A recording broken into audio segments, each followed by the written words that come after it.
মাননীয় স্পিকার, আপনি সরকারি দল ও বিরোধী দল বলেন, কিন্তু আমরা কোন দল আমরা নিজেরও জানি না। আমাদের এই অর্থ মন্ত্রণালয় থেকে এমন কিছু সুবিধা দেওয়া হয়, তাতে সৎ ব্যবসায়ীরা অসৎ হওয়ার পরিকল্পনা করেন। বাজেট সম্পর্কিত আলোচনায় অংশগ্রহণ করবেন চাঁদপুর ৪ আসন থেকে নির্বাচিত মাননীয় সদস্য জনাব মোহাম্মদ আব্দুল হান্নান। জনাব মোহাম্মদ আব্দুল হান্নান, আপনার সময় 5 মিনিট। ধন্যবাদ আপনাকে। বিসমিল্লাহির রহমানির রহিম। মাননীয় ডেপুটি স্পিকার, আপনি সরকারি দল এবং বিরোধী দল বলেন, আমরা মাননীয় ডেপুটি স্পিকার, মাননীয় স্পিকার, আপনি সরকারি দল ও বিরোধী দল বলেন, কিন্তু আমরা কোন দল আমরা নিজেরও জানি না, এবং আমাদের হুইপ কে সেটাও আমরা জানি না। তারপরও কিছুক্ষণ পূর্বে হুইপ মহোদয় সেই হুইপ বলে গিয়েছেন 8 মিনিট উনি সময় দিয়েছেন। আমি আপনার কাছে বেশি সময় দাবি করছি। মাননীয় স্পিকার, এই বাজেট ব্যবসা বান্ধব বাজেট, এই বাজেট নারী বান্ধব বাজেট, এই বাজেট আমাদের দেশের উন্নয়নের বাজেট। দীর্ঘ 17 বছর পর পেশি সরকার যাওয়ার পর গণতান্ত্রিক সরকারের কাছে মানুষের আশা আকাঙ্ক্ষা অনেক। তাই আমাদের মাননীয় প্রধানমন্ত্রী এবং অর্থমন্ত্রী সুন্দর একটি বাজেট দিয়েছেন। তবে এই বাজেটটুকু যাতে ওনারা সম্পূর্ণভাবে সম্পন্ন করতে পারেন, ইয়ার আহ্বান আমি জানাচ্ছি। তবে এই বাজেট সম্পন্ন করার জন্য সবারই সহযোগিতার প্রয়োজন। আমি অর্থনীতিবিদ নই, আমি বাজেট বিশ্লেষণকারীও নয়। আমাদের 9,38,000 কোটি টাকা বাজেট হয়েছে, বিভিন্ন খাতে দিচ্ছে। আমি সেই দিকে যাচ্ছি না, আমি যাচ্ছি দেশের বর্তমান অবস্থা নিয়ে। মাননীয় স্পিকার, আমাদের স্বরাষ্ট্রমন্ত্রী নেই ও আছে, এখন এসেছেন। উনি বলেছেন মাদক জিরো টলারেন্স। আমি একজন স্বতন্ত্র প্রার্থী, তবে আমি দলের লোক, বিএনপির লোক। বিএনপি মানুক আর না মানুক, আমি জিয়াউর রহমানের আদর্শে বুকে ধারণ করে 17 বছর মধ্যে আমি জেলে গিয়েছি, জেল খেটেছি। আমার ব্যবসায় কোটি কোটি টাকা সেই ফ্যাসিস্ট সরকার বিভিন্নভাবে আমাকে সেই কর বসিয়েছে এবং আমার উপর ট্যাক্স ধারণ করেছে। দেখা যায় আমি একজন গার্মেন্টস ব্যবসায়ী। এই ব্যবসায়ী হিসাবে আমার সেই গার্মেন্টসের কি কি সমস্যা হচ্ছে সেটা আমি আপনার কাছে বলতে চাই।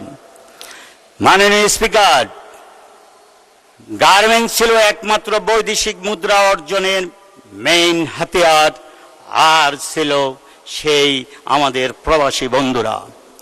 এক সময় গার্মেন্টস থেকে 77% বৈদেশিক মুদ্রা অর্জন হতো, এখন সেটা কমে 66 থেকে 68% হয়েছে।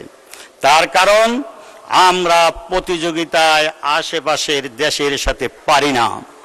আমাদের বিদ্যুতের দাম বেড়েছে, আমাদের গ্যাসের দাম বেড়েছে, শ্রমিকের দাম বেড়েছে। কিন্তু পক্ষান্তরে 1991 সালে আমাদের সোর্স ট্যাক্স ছিল মাত্র 0.25, সেটা বাড়িয়ে বর্তমানে করা হয়েছে 1.03। শুধু এইখানেই সমাপ্ত নয়, সেই ফ্যাসিস্ট সরকারের আমলে আমরা যারা বিএনপি করতাম, যারা বিএনপির ব্যবসায়ী ছিলাম, আমাদেরকে বিভিন্নভাবে হয়রানি করেছে। যে এলসি আমাদের নয়, যে এক্সপোর্ট আমাদের নয়, সেই এক্সপোর্ট আমাদের নামে দেখিয়ে ভুয়া ডিমান্ড নোট জারি করেছে। সেই ডিমান্ড নোটের দেখা গেলে করার পর তাদের ইচ্ছার উপরে করেছে। আমরা যখন আপিল করতে গিয়েছি, সেই আপিলে একটা পার্সেন্টেজ দিয়ে আপিল করতে হয়।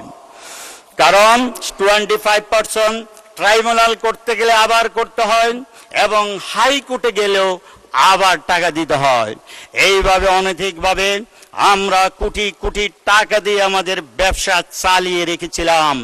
সেই টাকা এখন কোর্টে যখন যায়, সেই মামলা এনে আমরা এই অবৈধ ডিমান্ড নোটকে বাদ দেওয়ার জন্য কোর্টও সহজে আসে না। তাই এই সমস্ত অহতুক সরকারি কর্মকর্তা কর্তৃক যেন হয়রানি বন্ধ করা হয়, সেই সমস্ত বিশেষ আইন বাদ দেওয়ার জন্য আমি সংসদে অনুরোধ করি। মাননীয় সদস্য, আপনাকে আর 2 মিনিট বাড়িয়ে দেওয়া হলো, ধন্যবাদ। 2 মিনিটস।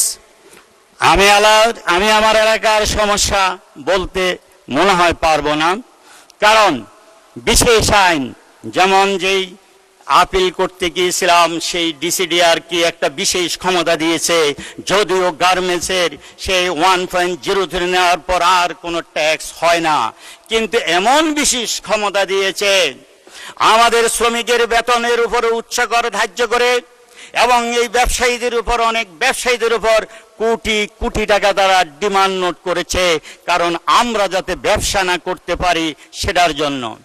এখন এসেছে আমাদের, যেহেতু সরকার আমাদেরকে এই সমস্ত হয়রানির হাত থেকে রক্ষা করার জন্য তদন্ত সাপেক্ষে যেন করা হয়। মাননীয় স্পিকার, আমি ব্যাংক সম্বন্ধে বলি, আমি ব্যাংকার না, তবে আমি ব্যাংকের একজন ডাইরেক্টর। আমাদের এই অর্থ মন্ত্রণালয় থেকে এমন কিছু সুবিধা দেওয়া হয়, তাতে সৎ ব্যবসায়ীরা অসৎ হওয়ার পরিকল্পনা করেন। কারণ সৎ ব্যবসায়ীরা রেগুলার তারা তাদের টাকা দেয় এবং তারা ব্যবসা করে, আর কিছু অসৎ ব্যবসায়ী টাকা নিয়ে লুটপাট করে বাড়িঘর দুয়ার করে, ব্যাংকের টাকা দেয় না। এই টাকা হলো জনগণের টাকা। জনগণকে যারা ব্যাংকার ডিপোজিট করে তাদেরকে যথারীতি তাদের লভ্যাংশ দিতে হয়, কিন্তু এই ব্যবসায়ীগণ যেমন নীতি সহায়তার আওতায় অনেকগুলি সহযোগিতা দেওয়া হয়েছে, সেটা জুনের মধ্যে 2% দিয়ে নীতি সহায়তার আওতায় আনা হয়েছিল, কিন্তু সেই 2%ও দেওয়া হয় নাই। এখন অর্থ মন্ত্রণালয় থেকে পুনরায় সেপ্টেম্বর পর্যন্ত বাড়ানো হয়েছে।